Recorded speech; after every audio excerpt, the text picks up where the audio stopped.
दोस्तों, राहुल गांधी, कपिल सिब्बल जो कि सुप्रीम कोर्ट के जाने माने वकील हैं, आम आदमी पार्टी के राज्यसभा सांसद संजय सिंह, इन तीनों के यदि आप सोशल मीडिया अकाउंट पर जाएंगे तो आप देखेंगे कि इन लोगों ने संसद से लेकर सोशल मीडिया तक और बाहर मीडिया में एक ही मुद्दे पर इन्होंने बयानबाजी की है, वो है चुनाव आयोग। मैं इस वीडियो में आपको बताऊंगा कि किस तरह से ये चुनाव आयोग और ईवीएम पर सवाल उठाकर भारत के अंदर बांग्लादेश जैसे हालात पैदा करना चाहते हैं। मैं इस वीडियो में आपको ये कारण भी बताऊंगा कि ऐसा क्या कारण हो गया कि चुनाव जब भी कभी होता है हमारे देश का विपक्षी पार्टियां ईवीएम पर सवाल उठाती हैं और चुनाव में अगर वो जीत जाएं तो उस जीत को स्वीकार भी करती हैं। ये क्या ऐसा है जो ये विपक्ष के मन में है? तो दोस्तों, आपको बताता हूं। असल में आपको ध्यान होगा, अगर आप गौर करेंगे तो हमारे देश में कुछ लोग ऐसे हैं जिनको देश विरोधी एक्टिविटी करने, हिंदू विरोधी अभियान चलाने के लिए, आरएसएस पर प्रहार करने के लिए, हिंदुत्व पर प्रहार करने के लिए, यहाँ तक कि आतंकवादियों का मानवाधिकार के नाम पर सपोर्ट करने के लिए, धरना प्रदर्शन करके सरकार को अस्थिर करने के लिए और देश की प्रगति में बाधा डालने के लिए, देश की संवैधानिक संस्थाओं पर सवाल उठाने के लिए, भारत की संस्कृति पर प्रहार करने के लिए आप देखें एक पूरा ग्रुप है। और इन लोगों को ऐसी रिपोर्ट्स कहती हैं कि विदेशों से मोटा फंड मिलता है। कुछ लोगों का काम है कि वो भारत की संस्कृति को नष्ट भ्रष्ट करें, तो टीवी सीरियल बनाएंगे, मूवी बनाएंगे और उनका काम यही है कि वो भारत की संस्कृति के विरुद्ध बयानबाजी करें। ये सब जो हो रहा है, ये सेलिब्रिटियों के जरिए कुछ ऐसी देश विरोधी ताकतें हैं जो इनके जरिए वो काम कराती हैं। किसी को जिम्मेदारी दी जाती है कि आप अपने सोशल मीडिया अकाउंट से फला फला लाइनें लिखिए, इस एक्स पर पोस्ट कर दीजिए और ऐसा भाषण दीजिए। अब इसमें सब मामले में आजकल देखने में आ रहा है कि राहुल गांधी एक तरह से कहें तो बेरोजगार होते जा रहे हैं, क्योंकि सरकार तो बन नहीं रही। केंद्र में सरकार आने का अगले 50 साल तक कोई चांस नजर नहीं आ रहा। और इसलिए जो नेता ऐसी पार्टी से जुड़े हैं, चाहे वो अखिलेश यादव हो, उत्तर प्रदेश में योगी आदित्यनाथ के रहते उनकी ताल गलनी नहीं है। इसी तरह आप देखिए कपिल सिब्बल, सुप्रीम कोर्ट के जाने माने वकील हैं। एक समय में सुप्रीम कोर्ट में उनकी तूती बोलती थी, जब चाहे जैसा चाहे वो फैसला करा लेते थे, यहाँ तक कि फोन पे भी उनके केस लग जाया करते थे और वो भी सुप्रीम कोर्ट में। मन चाही तारीख, मन चाहा जज। लेकिन जब से मोदी सरकार केंद्र में आए हैं, धीरे धीरे ही सही, लेकिन आज की डेट में सुप्रीम कोर्ट में उनकी डायरेक्ट दखलंदाजी बंद हो गई। एक तरह से कहें तो उनकी दुकान बंद हो गई है। और इसलिए अब वो राज्यसभा तो गए हैं, लेकिन उनको कोई काम वैसा बचा नहीं है। कांग्रेस ने जिस तरह से उनको दरकिनार किया, उसके बाद उनके पास कुछ काम नहीं बचा। राहुल गांधी के चलते हर राज्यों में सरकार जाती जा रही है, केंद्र में सरकार आने का कोई चांस नहीं है। और जिस तरह की बयानबाजी वो कर रहे हैं, उससे कांग्रेस डाउनफॉल जाती जा रही है और अब वो खत्म होने के कगार पर है। ऐसे में चाहे वो संजय सिंह हो, आम आदमी पार्टी जो अभी टुकड़े टुकड़े होने जा रही है, उनको भी लगता है कि कुछ काम तो बचा नहीं है। और ऐसे में जो देश विरोधी ताकतें हैं, वो एनजीओ के नाम पर ऐसे लोगों को तलाशती हैं कि जिनको वो कुछ फंड दें और वो अपना एजेंडा चला पाएं। आपने देखा होगा, जॉर्ज सोरोस ने खुलेआम कहा था कि मैं भारत की सरकार को गिराऊंगा, मैं भारत विरोधी। और आपको याद करिए, जब आप कनेक्ट करेंगे डॉट्स को तो पता चलेगा कि किस तरह से बांग्लादेश के अंदर हुआ।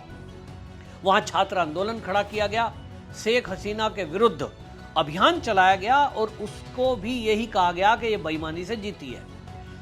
जो वो प्रयोग सफल हुआ, उनको लगता है जॉर्ज सोरोस की टीम को कि वही प्रयोग भारत में भी सफल हो सकता है। और इसलिए उसके लिए मैं ये नहीं कह रहा हूं कि कपिल सिब्बल, संजय सिंह और ये राहुल गांधी ने भी उसी टीम से कुछ फंड लिया है। ये तो एजेंसियां बताएंगी और ये जांच के बाद पता लगेगा। लेकिन एक आशंका होती है और मुझे भी इस आशंका मुझे है, और इसीलिए मैं आपके ऊपर छोड़ता हूं कि निर्णय आप करें या निर्णय एजेंसियां करेंगी। लेकिन आप जब देखेंगे कि इसमें सिमिलरिटी क्या है, जिस तरह से बांग्लादेश के अंदर शेख हसीना की सरकार को गिराया गया उसके पीछे सीधा सीधा पता लग रहा था कि अमेरिका का हाथ है, जो सोरस का हाथ है। ठीक वही टीम भारत में भी काम कर रही है और लगातार वो ईवीएम पर सवाल उठा रहे थे। सुप्रीम कोर्ट तक में भी एप्लीकेशन डाली गई, सुप्रीम कोर्ट में याचिका लगी, कोर्ट से निर्णय हो गया कि ईवीएम हैक नहीं हो सकती, तो अब वो चुनाव आयोग पर सवाल उठा रहे हैं। तो राहुल गांधी हो, चाहे कपिल सिब्बल हो, चाहे संजय सिंह हो, आप इनके बयान देखिए तो आपको बयानों से पता लगेगा कि किस तरह की चीज़ें ये कर रहे हैं और किस तरह का भाषणबाजी ये कर रहे हैं। एक ही इनका टारगेट है और इस टारगेट के पीछे एक ही इनका षड्यंत्र है कि किस तरह से देश की संस्थाओं को बदनाम करके वो ये सिद्ध करना चाहते हैं कि भारतीय जनता पार्टी की जिन भी राज्यों में सरकार बन रही है वो तो चुनाव आयोग की मिलीभगत से बन रही है और चुनाव आयोग हमारे देश का बेईमान है, जो किसी एक पार्टी के कहने में चलता है, पक्षपात करता है। यानी देश की सबसे क्रेडिबल संस्था, संवैधानिक संस्था है, उसके खिलाफ एक आक्रोश पैदा करने का प्रयास, ये प्रयोग ये किया जा रहा है विपक्ष के द्वारा, जिसमें राहुल गांधी सदन में भी बोलते हैं, बाहर भी बोलते हैं। कपिल सिब्बल सदन में भी बोलते हैं, वो बाहर मीडिया में भी बोल रहे हैं। संजय सिंह सेम रास्ते पर चल रहे हैं। तो तीनों नेता अलग अलग पार्टी के हैं और उन तीनों में बयानबाजी में सिमिलरिटी है, मुद्दे में सिमिलरिटी है।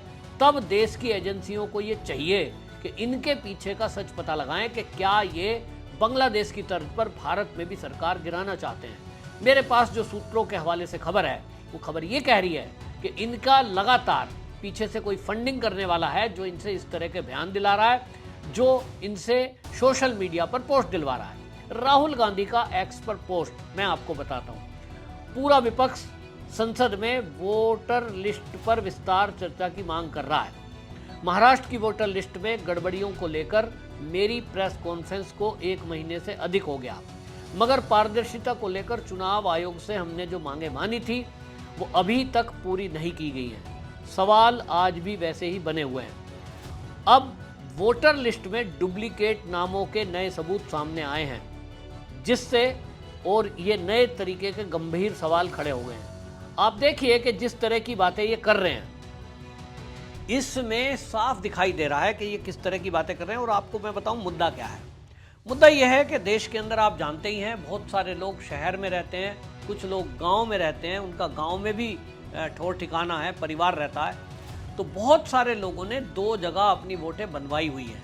अब ये व्यक्ति की गलती है, कानून देश का ये कहता है कि एक व्यक्ति 2 जगह वोटर नहीं हो सकता, लेकिन क्योंकि अभी तक आधार कार्ड से किसी का भी voter card, voter ID link नहीं है। मोदी सरकार इस मुद्दे पर चाहती है कि हम कानून बनाएं और इसको करें, तो यही विपक्ष उसका विरोध करता है, क्योंकि इनको एक मुद्दा चाहिए मोदी सरकार को बदनाम करके उखाड़ फेंकने के लिए, देश में अराजकता का माहौल पैदा करने के लिए। तो सोचिए, एक सोची समझी रणनीति के तहत जब मोदी सरकार ये कहती है, जब चुनाव आयोग ये कहता है कि वोटर आईडी कार्ड को आधार से लिंक किया जाएगा क्योंकि डुप्लीकेसी खत्म होगी, और उसके बाद बहुत सारे कानूनविद तो ये भी कहते हैं कि उसके बाद जब वोट डालना है तो वोट डालने के समय आपका आधार कार्ड हो और आप उस आधार कार्ड से भी वोट डाल सकें, ऐसा एक सिस्टम बनाने की जब बात होती है तो ये विरोध करते हैं, क्योंकि सिस्टम को सुधारा नहीं जाएगा तो फिर इनको मुद्दा मिलेगा। और आज ये मुद्दा खोज रहे हैं।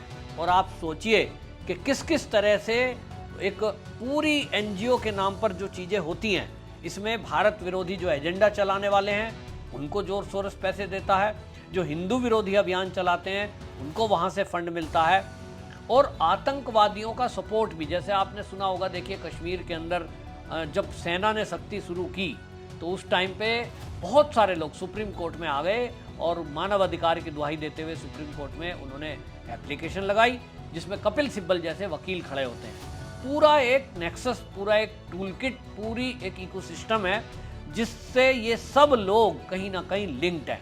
इसी तरह धरना प्रदर्शन करने वाले लोग हों, दिल्ली के बॉर्डर को घेर कर बैठने वाले किसानों के नाम पर जो फर्जी वो जो बैठे थे, उस समय भी आपने ध्यान किया होगा कि सुप्रीम कोर्ट तक में भी तत्काल याचिका लगाकर और उन्हीं के फेवर की बात करना, उनके खिलाफ सख्ती ना होने देना, ये एक साजिश का हिस्सा है। और इसी तरह भारत की संस्कृति के ऊपर आप देखेंगे, कभी दीपावली पर प्रदूषण के नाम पर बैन की बात करेंगे, कभी होली पर पानी बहाने के नाम पर बैन करने की बात करेंगे, कभी जलीकट्टू पर बैन लगाने की बात करेंगे।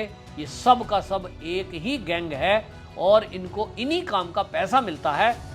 और इन सब की घबराहट भी इसलिए है क्योंकि मोदी सरकार जब से आई है 2016 से अभी तक लगभग 20,000 ऐसे संस्थानों के लाइसेंस रद्द कर दिए जिनको FCRA का लाइसेंस मिला हुआ था।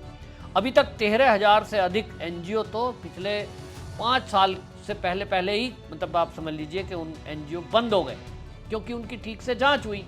पता ये चल रहा था कि विदेशों से चंदा तो लेते हैं इस नाम से कि हमें भारत में गरीबों की मदद करनी है, हमें लोगों को मुफ्त में दवाइयाँ बांटनी है, हमें मुफ्त में लोगों को किताबें बांटनी है। लेकिन हो ये रहा था कि भारत में या तो वो कन्वर्जन करा रहे थे या वो इसी तरह से देश विरोधी अभियान चलाने वाले नेताओं को, अभिनेताओं को और मीडिया हाउसेज को, NGO चलाने वालों को मोटा फंड देकर भारत विरोधी एक्टिविटी कर रहे थे। मोदी ने इनकी नकेल कसी है, लेकिन उसके बावजूद भी जैसे राहुल गांधी हैं भाई, वो तो विदेश यात्रा पे चले जाते हैं, कोई उनका बैग तो चेक करता नहीं है। तो एक सवाल उठता है कि क्या ये एक टूल किट काम कर रही है जिसके तहत ये नेताओं के बयान आ रहे हैं संसद से लेकर सड़क तक। आपकी क्या राय है कमेंट बॉक्स में जरूर बताएं। और क्या आपको लगता है कि इस मुद्दे पर जिस तरह की बयानबाजी की जा रही है ये अनावश्यक है? क्योंकि जिन राज्यों में इनकी सरकार बनती है वहाँ चुनाव आयोग भी ठीक है, EVM भी ठीक है, लेकिन जहाँ सरकार नहीं बनती है तभी ये सवाल उठाते हैं। इसके पीछे मकसद साफ दिखाई देता है, इनको चुनाव आयोग को बदनाम करना है, देश की जनता को भड़काना है और भड़का कर ये बांग्लादेश जैसे हालात देश में पैदा करना चाहते हैं जो राष्ट्र विरोधी एक्टिविटी में आता है। मैं तो कहता हूं कि इसमें चुनाव आयोग को FIR दर्ज करा के इनके ऊपर केस करना चाहिए। लेकिन ये नेता बड़े चालाक हैं, ये जो भी बयानबाजी करते हैं संसद के अंदर करते हैं क्योंकि इनको पता है कि संसद के अंदर कही गई बात के ऊपर कम से कम सुप्रीम कोर्ट में केस नहीं चलेगा। लेकिन क्या इस तरह की चालाकी उसके बाद मीडिया में आकर बाहर बोलना इनके बचने का एक रास्ता हो सकता है? आप में से कोई कानून का जानकार हो तो जरूर कमेंट बॉक्स में बताएं और इस वीडियो को शेयर करें। वंदे मातरम।